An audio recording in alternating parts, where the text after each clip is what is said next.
ሰላም ጋይስ ዛሬ ደግሞ እንግዲህ የኮኮናት ኦይል ለፊታችን ነው የምንጠቀመው።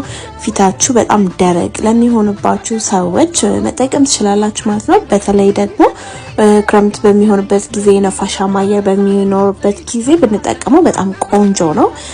የኮኮናት ኦይል ለጥፍራችን ጠንካራ ሆኖ እንዲያድግ እንዲሁም ደግሞ እንዳይሰባበር መቀባት እንችላለን። ከንፈራችንን መቀባት እንችላለን። ሰውነታችንን ደግሞ ሞይስቸራይዘር መጠቀም እንችላለን። እጅግ በጣም ብዙ ጥቅሞች አሉት። እኔ ደግሞ ዛሬ ለፊቴ ነው የምጠቀመው። ልክ ቪዲዮ ላይ በምታዩት መንገድ ነው የምጠቀመው። በደንብ ተቀብቼው በደንብ ማሳጅ ማደርገው። ከዛ 30 ደቂቃ ነው የማቆየው። በሳምንት አንዴ ብቻ ነው የምጠቀመው። ግን እንደነገርኳችሁ ደረቅ ቆዳ ላላችሁ ሰዎች ብቻ ነው መጠቀም የምትችሉት። እንዲሁም ደግሞ ማዲያስ ላለባችሁ ሰዎች የወርቅነሽ ናቹራል ስኪን ኬር ፕሮዳክትን ከኮኮናት ኦይል ጋር ደባልቃችሁ መጠቀም ትችላላችሁ ማለት ነው። ባይ